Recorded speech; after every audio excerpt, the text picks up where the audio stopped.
often think that we need to make drastic changes to improve your life and also to reach your goal. But what if I tell you that you only need to make few tweaks in your day-to-day lives and you will reach your goal? Hi, I'm Shimli and I mostly read fictional books, but from time to time I also prefer reading some non-fictions.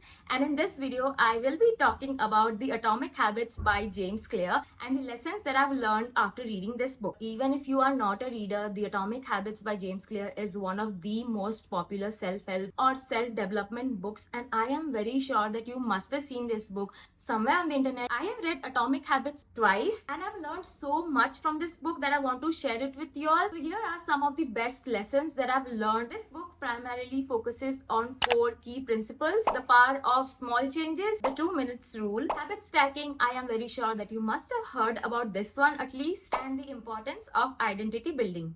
One of the most important lessons that I've learned after reading this book is the importance of making small sustainable changes. For years I have been trying to start my fitness journey and I've failed almost every time. But in the year 2022, I finally decided to make tiny changes and not drastic changes, and I started with eating more vegetables or proteins, increasing my daily step count, and I also made sure that I eat less bahar ka khana and eat more ghar ka khana. According to the author, it is better to make small sustainable changes rather than focusing on drastic changes which you might end up not following. Before 2022, I used to go all in with a strict diet. I used to not eat anything which is considered as junk food or not good for our health, and because of that I always failed and was never actually able to continue with my new habit or my new fitness journey. I have major sweet cravings and I also like trying out new food recipes, trying out new restaurants. So now I allow myself to eat whatever I want, but I also know when I should stop. For example, मैं कभी-कभी थोड़ा मीठा खा लेती हूँ, but it's only one meal. It's not that my entire day sirf meetha khaungi, which is something that I used to do earlier, but now I have stopped. James Clear also emphasizes on the importance of tracking your progress and also celebrating your successes. No matter how small your success is, you should also celebrate it. He also introduces the concept of 1% rule. So if you make 1% improvement in your habits each day, it can lead to substantial progress over time.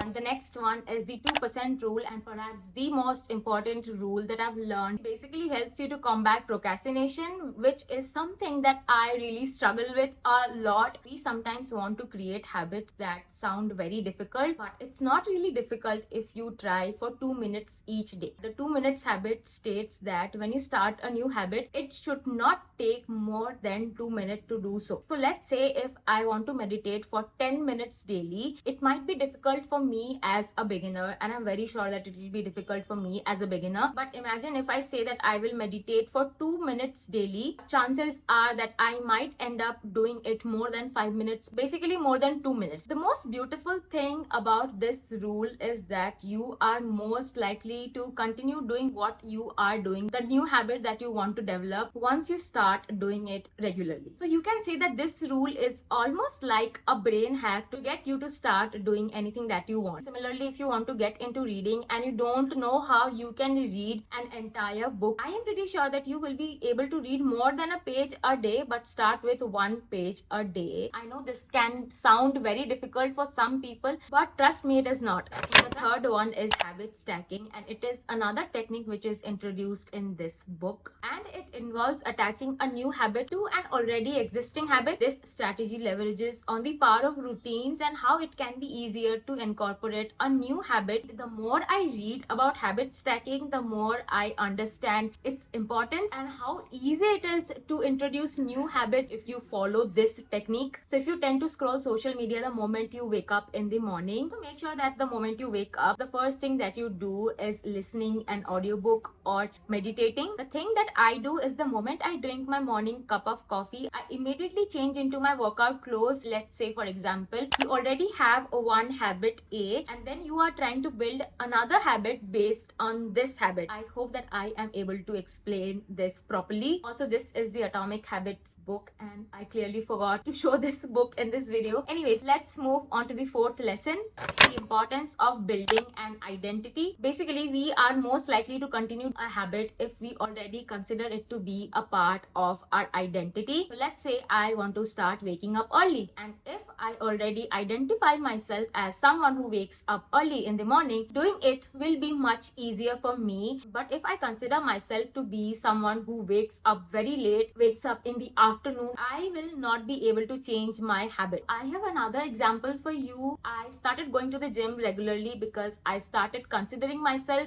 as someone who goes to the gym regularly, who works out regularly. I wanted to make going to the gym as a part of my identity, and I also started telling people about my new habit, which also made me accountable because these people, they started asking me about my daily workout. According to the author of this book, James Clear, identity change is the north star of habit change. When we are trying to build a new habit, we focus on the outcome rather than focusing on the identity shift. But focusing on your identity will help you to improve the outcome. We need to focus on changing our identity and not the outcome. I am personally able to resonate with this point a lot. I wanted to start exercising for the longest time, but it was not happening. The best thing about this book is that it emphasizes on improving your lifestyle by introducing tiny yet effective changes. It focuses on the importance of building a system rather than focusing on the actual goal. So that's it for this video. But if you are interested in learning more, I think you should read Atomic Habits by James Clear. I am very sure that you will be able to learn more than what I have already shared in this video. Thank you so much for watching, and I will see you guys in my next video. Bye.